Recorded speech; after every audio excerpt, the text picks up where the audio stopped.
ഇന്നിപ്പോൾ ആദ്യത്തെ മന്ത്രിസഭാ യോഗം കഴിഞ്ഞു സത്യപ്രതിജ്ഞയ്ക്ക് ശേഷം. അപ്പോൾ തെരഞ്ഞെടുപ്പ് കാലത്ത് UDF 5 ഗ്യാരണ്ടികൾ ജനങ്ങൾക്ക് നൽകിയിട്ടുണ്ടായിരുന്നു.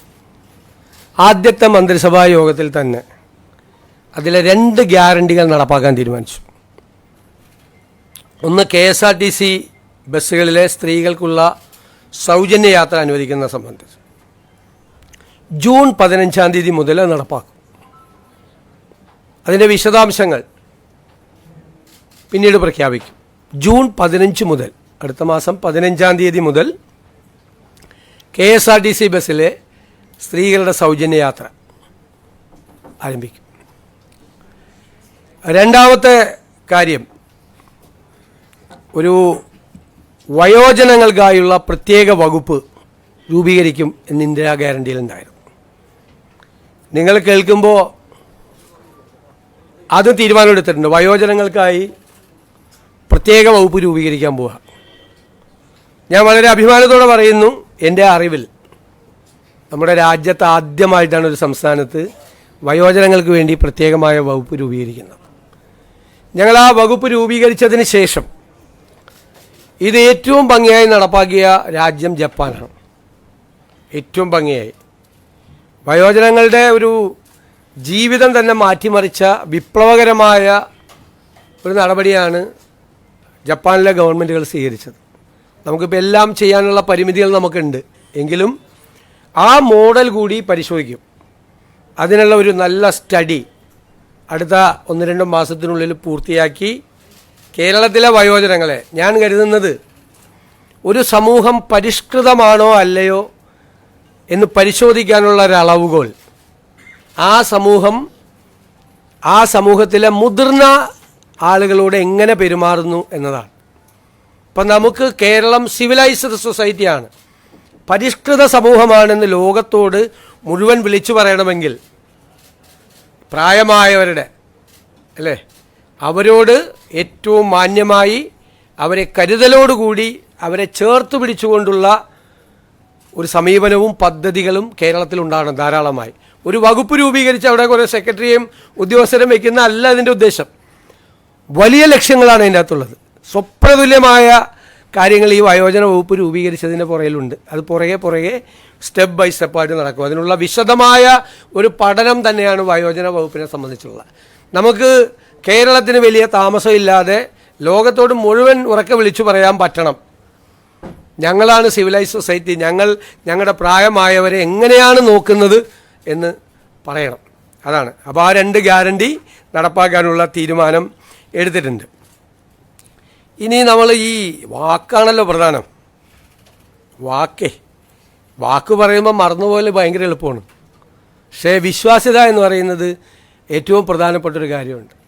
ഞാൻ തന്നെ ആശാ വർക്കർമാരുടെ പന്തലിൽ പോയി സമരം അവസാനിപ്പിക്കുന്നതിന് മുമ്പും സമരം അവസാനിപ്പിച്ച ദിവസം ഒരു വാക്ക് പറഞ്ഞിട്ടുണ്ടായിരുന്നു, ആദ്യത്തെ ക്യാബിനറ്റിൽ നിങ്ങളുടെ സഹായങ്ങൾ പ്രഖ്യാപിച്ചു തുടങ്ങും. എല്ലാം അവരാവശ്യപ്പെട്ട മുഴുവൻ കാര്യങ്ങളും ചെയ്യണമെന്ന് നമുക്കുണ്ട്. പക്ഷെ നിങ്ങൾക്കറിയാമല്ലോ, നമ്മളൊരു സമ്പദ് വ്യവസ്ഥയെക്കുറിച്ചുള്ള ഒരു പഠനങ്ങളൊക്കെ നടക്കുന്നേ ഉള്ളൂ. എങ്കിലും ആദ്യഘട്ടത്തിലായി അവർക്ക് 3000 രൂപയുടെ വർധനവ് പ്രഖ്യാപിക്കുകയാണ്. ആദ്യത്തെ ക്യാബിനറ്റ് യോഗം തീരുമാനിച്ചു. റിട്ടയർമെൻറ്റ് ബെനഫിറ്റിനെ സംബന്ധിച്ചിട്ടുള്ള യോഗം അടുത്ത 1 മാസത്തിനുള്ളിൽ തന്നെ അതുകൂടി തീരുമാനിച്ചു പ്രഖ്യാപിക്കും. കാരണം അതിൻ്റെ കുറച്ച് ഫിനാൻഷ്യൽ ലയബിലിറ്റിയും മറ്റ് കാര്യങ്ങളെക്കുറിച്ചുള്ള റിപ്പോർട്ടുകൾ വളരെ പെട്ടെന്നല്ലേ, നമ്മളിപ്പോൾ ചാർജ് എടുത്താലേ നമുക്കിതൊക്കെ ചോദിക്കാൻ പറ്റുള്ളൂ. അതൊക്കെ വരാനുള്ള ചില കാലതാമസങ്ങൾ കൊണ്ട് മാത്രമാണ്. അപ്പോൾ അവരോട് പറഞ്ഞ വാക്കുകൾ തീർച്ചയായിട്ടും പാലിക്കും. ആദ്യഘട്ടത്തിലാണ് 3000 രൂപ വർദ്ധിപ്പിക്കുന്നത്. റിട്ടയർമെൻറ്റ് ബെനിഫിറ്റിൻ്റെ കാര്യം ഒരുപാട് തീരുമാനിപ്പിക്കും. കുറച്ചുകൂടി കഴിയുമ്പോൾ അടുത്തൊരു ഘട്ടവും കൂടി പ്രഖ്യാപിക്കും. ഇപ്പോൾ നമുക്ക് ഉള്ളത് 9,000 രൂപയാണ് ഇപ്പോൾ ഉള്ളത്. അത് 12,000 രൂപയാവും ഇപ്പോൾ.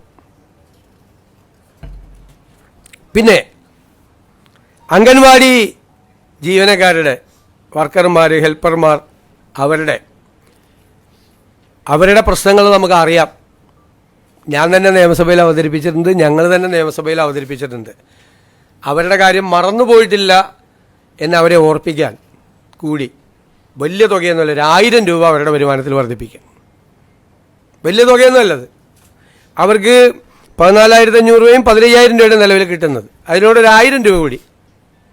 സാമ്പത്തിക സ്ഥിതി കുറച്ചുകൂടി മെച്ചപ്പെടുമ്പോൾ അവരുടെ കാര്യം മറന്നുപോകില്ല, നിങ്ങളുടെ കാര്യവും ഞങ്ങളുടെ ഓർമ്മയിലുണ്ട് എന്നാ പാവങ്ങളോടുള്ള ഒരു മെസ്സേജാണിത്. 1000 രൂപ കൂട്ടിയത് നിങ്ങൾ ഞങ്ങളുടെ മനസ്സിലുണ്ട് എന്നുള്ളൊരു മെസ്സേജ്, സന്ദേശം അതാണ്. പിന്നെ സംസ്ഥാനത്തെ പാചക തൊഴിലാളികളുടെ വേതനം വളരെ മോശമാണ്. അവർക്കും അതുപോലെ തന്നെ ഒരു 1000 രൂപ നമ്മൾ വർദ്ധിപ്പിച്ചിട്ടുണ്ട്. സംസ്ഥാനത്ത് ജോലി ചെയ്തു വരുന്ന പ്രീ പ്രൈമറി ടീച്ചർമാരുടെയും ആയമാരുടെയും ഓണറേറിയം അതും ഒരു 1000 രൂപ കൂട്ടിയിട്ടുണ്ട്. ഇതെല്ലാം നമ്മളതിൻ്റെ സാമ്പത്തിക ബാധ്യതകളെല്ലാം പരിശോധിച്ചതിന് ശേഷമാണ് ഇതെല്ലാം ചെയ്തത്. അതുകൊണ്ടാണ്, ഇല്ലെങ്കിൽ 2000 രൂപയും 3000 രൂപയൊക്കെ കൊടുക്കണമെന്ന് ആഗ്രഹം ഉണ്ടായിരുന്നു. 1000 രൂപ ആക്കിയത് അതാണ്. പക്ഷേ നമ്മളൊരു ടാർഗറ്റ് ചെയ്തിട്ടുണ്ട്. ഞാൻ പറയാം പിന്നീട് സാമ്പത്തിക സ്ഥിതി എങ്ങനെയാണ് മെച്ചപ്പെടുത്താൻ പോകുന്നതെന്നൊക്കെ അതിപ്പോൾ ഇന്നെല്ലാം കൂടി പറയണ്ടല്ലോ. ഒരു പ്ലാൻ ഉണ്ട് നമുക്ക്. ആ പ്ലാൻ നമ്മൾ ഇംപ്ലിമെൻറ്റ് ചെയ്ത് കഴിയുമ്പോൾ ഉണ്ടാകുന്നൊരു വ്യത്യാസം വരും. അതിനൊരു ടൈം ഫ്രെയിമും ഉണ്ട് നമുക്ക്. അതെല്ലാം അടുത്ത ദിവസങ്ങളിൽ അതിൻ്റെ പൂർണ്ണമായ തീരുമാനം നമ്മൾ വരും കേട്ടോ. ഇതാണ് ചെയ്തിരിക്കുന്നത്. പിന്നെ നമ്മുടെ നിയമസഭാ സമ്മേളനം മെയ് 21-ന് MLA-മാരുടെ സത്യപ്രതിജ്ഞ നടത്താനും 22-ന് സ്പീക്കറെ തിരഞ്ഞെടുക്കുന്നതിനുമായി നിയമസഭയുടെ ഒരു പ്രത്യേക സമ്മേളനം വിളിച്ചു ചേർക്കാൻ ബഹുമാനപ്പെട്ട ഗവർണറോട് ഞങ്ങൾ ശുപാർശ ചെയ്തിട്ടുണ്ട്.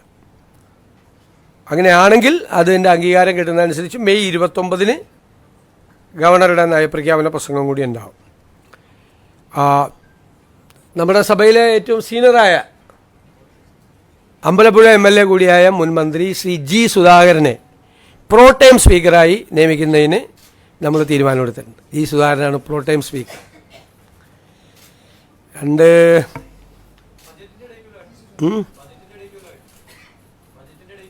പറയാം അത് ഗവർണറുടെ ഇത് കിട്ടിക്കഴിഞ്ഞിട്ട് നമുക്ക് പറയാം.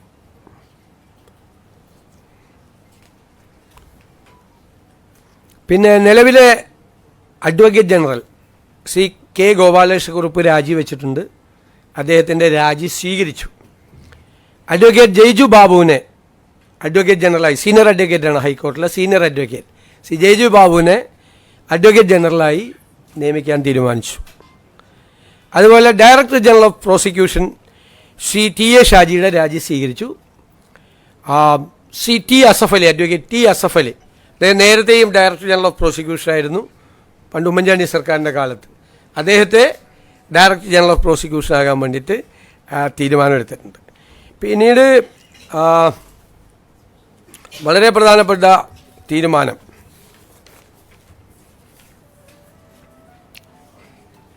നമ്മൾ ombudsman, state election commissioner, PSC members, information commissioner തുടങ്ങിയ കാര്യങ്ങളിൽ തീരുമാനമായിട്ടില്ല. അപ്പോൾ അത് പുതിയ മന്ത്രിസഭ, പുതിയ ഗവൺമെൻറ് അത് അറിയിക്കും എന്ന് ഗവർണറെ അറിയിക്കാൻ തീരുമാനിച്ചിട്ടുണ്ട്.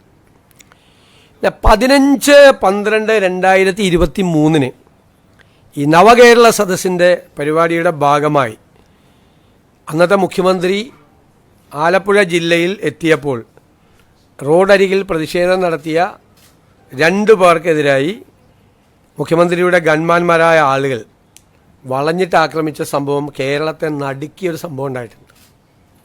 ഒന്നും മറക്കാൻ പറ്റുന്നില്ല. അതിൽ ഇല്ലേ, നമ്മളതിൻ്റെ രാഷ്ട്രീയ പ്രതികാരത്തിനൊന്നും അല്ല പോകുന്നത്. ബഹുമാനപ്പെട്ട ആലപ്പുഴ മജിസ്ട്രേറ്റ് കോടതി നവംബർ 8, 2024 ഒരു ഉത്തരവിട്ടിട്ടുണ്ട്. എന്താണ് ഉത്തരവ്? അതൊരു അന്വേഷണം നടത്തണം, പുനരന്വേഷണം നടത്തണം. കാരണം ഇവർ പറഞ്ഞത് ഒരു തെളിവുമില്ല എന്നാണ് പറഞ്ഞത്. അപ്പോൾ വീഡിയോ ഉണ്ടെന്ന് പറഞ്ഞു, വീഡിയോ ഇല്ല എന്ന് പറഞ്ഞു. അപ്പോൾ ഇവർ വീഡിയോ ഹാജരാക്കിയപ്പോൾ കോടതിക്ക് അത് ബോധ്യമായി. കാരണം മുഖ്യമന്ത്രിയെ രക്ഷിക്കുന്നതിന് വേണ്ടിയിട്ടല്ല, ഞാൻ എൻ്റെ മെറിറ്റിലേക്കൊന്നും പോകുന്നില്ല, ബോധ്യമായി. അപ്പോൾ കോടതി ഒരു പുനരന്വേഷണത്തിന് ഉത്തരവിട്ടിട്ട് ഇതുവരെ അന്വേഷണം നടത്തിയിട്ടില്ല. അപ്പോൾ നമ്മൾ നടത്തണ്ടേ? നിയമപരമായ ഇതല്ലേ. അതുകൊണ്ട് അതിനൊരു സ്പെഷ്യൽ ഇൻവെസ്റ്റിഗേഷൻ ടീം ആ കേസ് അന്വേഷിക്കും. ഇത്രയാണ് തീരുമാനങ്ങൾ. പിന്നെ മഴക്കാല പൂർവ്വ പ്രവർത്തനങ്ങൾ നടത്തുന്നതിന് വേണ്ടിയിട്ടുള്ള നടപടിക്രമങ്ങൾ ക്യാബിനറ്റ് പരിശോധിച്ചിട്ടുണ്ട്. അത് കുറേ കൂടി മെച്ചപ്പെടുത്തി കുറേ കൂടി വേഗത്തിലാക്കുന്നതിന് വേണ്ടിയിട്ടുള്ള നടപടികൾ കൂടി അത് സ്വീകരിക്കും. അടുത്ത മന്ത്രിസഭാ യോഗം ബുധനാഴ്ച ക്രമം അനുസരിച്ച് ഇതൊരു കൺവെൻഷനലായിട്ട് ചേരുന്നതാണ്. അടുത്തതും അത് ചേരും. ഇതൊക്കെയാണ്. അതെ, ഞാൻ പറഞ്ഞല്ലോ, അതിപ്പോൾ നമുക്ക് ഇപ്പോഴല്ലേ നമ്മൾ ഒപ്പിട്ട് ചാർജ് എടുത്തത്. നമുക്കതിൻ്റെ ഫിസിക്കൽ ഇമ്പാക്റ്റ് എന്താണ്, മറ്റു കാര്യങ്ങൾ എന്താണ് എന്ന് നമ്മളിപ്പോൾ ആവശ്യപ്പെട്ടിട്ടേ ഉള്ളൂ. അത് കിട്ടിക്കഴിഞ്ഞാലല്ലേ നമുക്കതിൻ്റെ ഡീറ്റെയിൽസ്, ഒരു വർഷം എത്ര വരുമാനം ഉണ്ട്, അതിൻ്റെ ഫിനാൻഷ്യൽ ഇമ്പാക്റ്റ് സാധാരണക്കാരുടെ മീതെ എത്രയാണ് കൂടുന്നത് എന്നെല്ലാം ഒന്നൊരു പരിശോധിച്ചിട്ട് ഒരു തീരുമാനം അടുത്ത ക്യാബിനറ്റിലോ അല്ലെങ്കിൽ വേറൊരു ഉണ്ടാവും. അത് ഞാൻ പറയാൻ വിട്ടുപോയതാണ്. തീർച്ചയായിട്ടും ധവളപത്രം ഇറക്കും, സാമ്പത്തിക സ്ഥിതിയെക്കുറിച്ചുള്ള ധവളപത്രം ഇറക്കും. അത് തീരുമാനമായിട്ടുണ്ട്. അത് ഒരു ഉദ്യോഗസ്ഥ തലത്തിൽ മാത്രമല്ല, വിദഗ്ധരായ ആളുകളെ ഒരു ടീം അത് പിന്നീട് പ്രഖ്യാപിക്കും. വളരെ പെട്ടെന്ന് വേണം. സാമ്പത്തിക വിദഗ്ധരായ ആളുകളുടെ ഒരു ടീം അത് അന്വേഷിക്കാൻ വേണ്ടിയിട്ട് ഉണ്ടാവും. അത് പരിശോധിച്ച് നിലവിലെ സാമ്പത്തിക സ്ഥിതിയെക്കുറിച്ച് കേരളത്തിലെ ജനങ്ങളെ ബോധ്യപ്പെടുത്തുന്നതിന് വേണ്ടിയിട്ടുള്ളൊരു ധവളപത്രം ഉണ്ടാവും. അല്ല, അതല്ലേ ഞാൻ പറയാം. അതിൻ്റെ വിശദാംശങ്ങൾ പിന്നീട് തരും. 15-ാം തീയതി മുതൽ നടപ്പാക്കും. വിശദാംശങ്ങൾ അടുത്ത ദിവസങ്ങളിൽ തരും, നിങ്ങൾക്ക് തരും. അല്ലല്ല, അതൊന്നും എല്ലാം കൂടി നമ്മളൊരു ആദ്യത്തെ ക്യാബിനറ്റ് തീരുമാനിച്ച അടുത്ത ദിവസമൊക്കെ പോയി വെറുതെ ഇരിക്കേണ്ടി വരില്ലേ, ചുമ്മാ. ഇല്ലില്ലേ, SIT രൂപീകരിക്കുക, അത് ആഭ്യന്തര വകുപ്പാണ് അത് ചെയ്യേണ്ടത്. അതൊക്കെ അവർ ചെയ്തോളും ഭംഗിയായിട്ട്. അതിലൊക്കെ ക്യാബിനറ്റ് എടുക്കേണ്ട കാര്യം.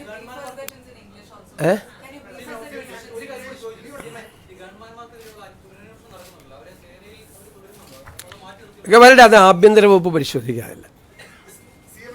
വേറെ വകുപ്പിൽ കയറി ഇടപെടാൻ പാടില്ല. ഇല്ലില്ല, അതൊക്കെ പറയാം. നമ്മളൊന്ന് ഒപ്പിട്ട് ഇങ്ങ് വന്നല്ലേ ഉള്ളു. ഒന്ന് ഒരു അത്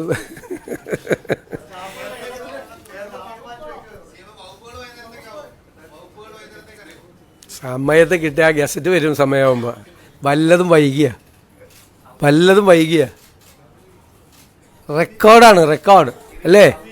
റെക്കോർഡ് സ്പീഡിലാണ് കാര്യങ്ങൾ പോണത്. ഞാൻ പറഞ്ഞല്ലോ, അത് ജൂൺ 15-ാം തീയതി മുതൽ നടപ്പാക്കും. അതിൻ്റെ ഡീറ്റെയിൽസ് വിൽ ബി ഇൻഫോംഡ് എന്ന് പറഞ്ഞല്ലോ. ഇല്ല, ഞാൻ പറഞ്ഞു ഇത്രയും തീരുമാനമൊന്നും എടുത്തിട്ടില്ല, അത്രേ പറ്റിയുള്ളൂ. വരട്ടെ, എന്ത് കാര്യമുണ്ടെങ്കിലും ഞാൻ വേറെ ആരെടുത്തും പറയുന്നതിന് മുമ്പ് നിങ്ങളോട് പറയുള്ളൂ. അതിൻ്റെ വാക്കാണ്, രഹസ്യം. ഫസ്റ്റ് നിങ്ങളുടെ പറയുള്ളൂ. ഉറപ്പായിട്ടും പരിശോധിക്കും. ഉറപ്പായി അത് പരിശോധിക്കും. കാരണം ഞാനും അതിനെ വിമർശിച്ചിട്ടുള്ള ആളാണ്. പണ്ട് പറഞ്ഞ വാക്ക് വിഴുങ്ങാൻ പാടില്ല, വാക്കാണ്. ഞാൻ വിമർശിച്ചിട്ടുള്ള പരിശോധിക്കുകയാണത്. അപ്പോൾ നിങ്ങളുടെ ആളിൽ എല്ലാവരും ഉണ്ടോ?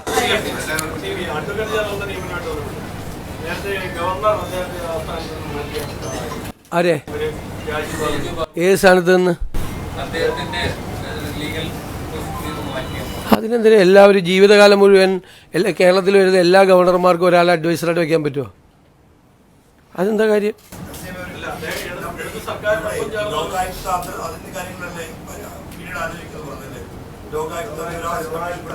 അതെല്ലാം ഗവൺമെന്റ് അറിയിക്കുന്നു. വൈറ്റ് ലൈൻസിന്റെ പുതിയ ബ്രാഞ്ച് ഇനി ചെറുപുഴയിൽ. സ്കൂൾ ബാഗുകൾ, നോട്ട് ബുക്കുകൾ, കുടകൾ, സ്റ്റേഷനറി, സോപ്പുകൾ, floor cleaner, hand wash, body lotion തുടങ്ങി എല്ലാ സാധനങ്ങളും ആകർഷകമായ വിലക്കുറവിൽ ലഭ്യമാണ്.